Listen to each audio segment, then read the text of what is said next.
भयणीनो आनी भावांनो, 30 वर्सां फाटल्या जिविताची खबर आमकां व्हडलीशी हे शुभ वर्तमानकार दिनांत ताच्या भितरल्या जिविताची, कासक्या जिविताची भोव थोडे खोडे आमकां मेळटा.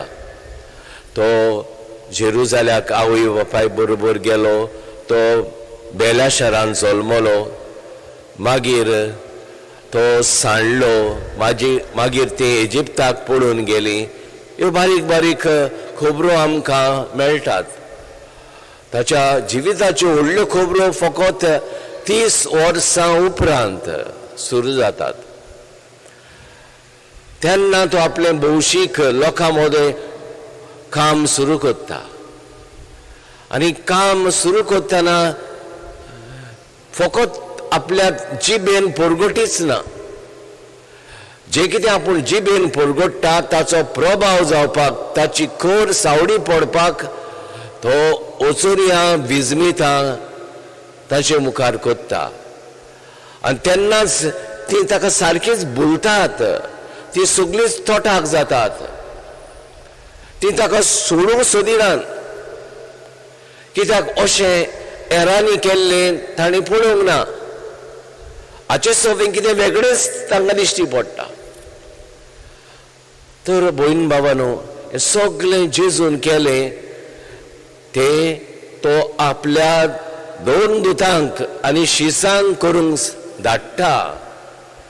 ही पदवी तो तांकां दिता, देंवचार काडपाची, पिडेस्तांक बरें करपाची आनी हेर दुसरें जाय तें तांकां बेश्टे धाडिना, पदवी दिता.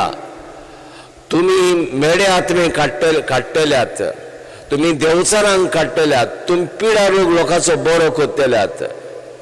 आनी खरेंच ताचेर पातयेवन ती वेतात आनी हे सगळें बरें करीत रावतात. मागीर भयण भावांनो, तो तांकां धाडटा तेन्ना शिमा पयस धाडिना. इस्रायलाच्या घोराण्यांक, सांडलेल्यांक सोदूंक धाडटा. कित्याक आमी जाणाव हे इस्रायलाचे घोराणे 12 कुडांचे, 12 कुडां आसलीं. जाकोबाक 12 पूत आसले, ताका आमी इस्रायल म्हणटा. जाकोबाक दुसरें नांव दिल्लें इस्रायल, तेंच नांव आतां ह्या देशाक आसा. जाल्यार 12 कुडां ही जोडी मोडी शिंपडली. राजा पातशांनी तांकां धरून व्हेलीं, गुलामां केलीं. मागीर ती थोडी विस्वाशी रावलीं आपल्या शास्त्राक. मागीर ती परत आयलीं, मागीर परत देव मंदिर बांदलें. म्हणजे सगळे जिविताचो सारको मेलगोड जालो. आनी आतां जेजू ह्या विस्वाशी आसलेल्यांक न्ही, पूण सांडल्यांत जी शिकवण तांकां तांच्या प्रवाद्यान दिल्ली ती विसरल्यांत, बोश्टवल्यांत, तांकां परत भेट करूंक, तांकां परत हाडूंक आपल्या इडान जेजू आपल्या 2 दुतांक धाडटा, शिसांक धाडटा. आनी मागीर न्हयच तांकां, पूण सगळ्या संवसाराच्या शिमापुरयान तुमी वचात हें केन्ना सांगता? जेन्ना जेजूचें मरण तांणी देखलें, ताचें जिवनपण तांणी भोगलें. दे विटनेस क्रायस्ट रेजरेक्शन. तेन्ना तांकां मागीर जोडी मोडी शिमापुरयान आपली खबर परगटूंक धाडटा. भयणीन भावांनो, भाग्योन तोमास आमच्या भारताक आयलो, इंडियेक आयलो. आनी तुमी स्वत मानचिना, तो गोंया लेगून आयलो. भाग्योन तोमास गोंया आयलो. आनी फादर कॉजमे कॉस्ता हाची गोवाय दिता. केरीत भाशेन सिरियेचो त्या काळाचो एक तांकां कुरीस आक्षी तें व्हडलें बंदर आसलें तेन्ना थंय मेळटा. म्हणटच ताणें आपले पांय आमचेय भुंयेर घालून तो गेला,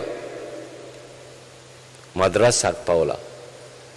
तर भयणीन भावांनो, हें कार्य, हें काम जेजूची बरी खबर परगटपाचे आनी ते वेगवेगळ्या मोळांनी परगटपाचे वेगवेगळ्या थरांनी ते परगटपाचें काम पवित्र सभेन आमकां दिलां.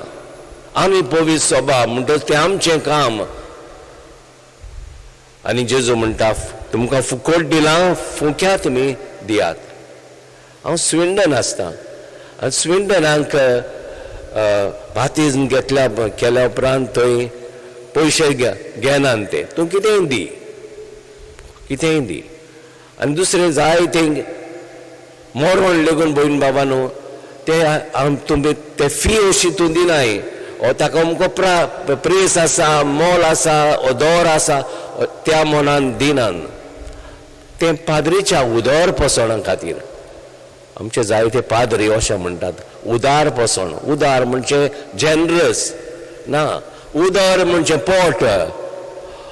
पोटा खातीर. सगळे आमी पोटा खातीर वावुरता. पोट सारकें ना जाल्यार तुज्यान कांयच करूंक जायना. म्हणटच तुमी तुमच्या उदारपणान पाद्रीच्या मुणयारपणा खातीर ताच्या उदर पसणा खातीर जें कितें दितात तें ह्या कारणा खातीर ह्या मोनान दितात.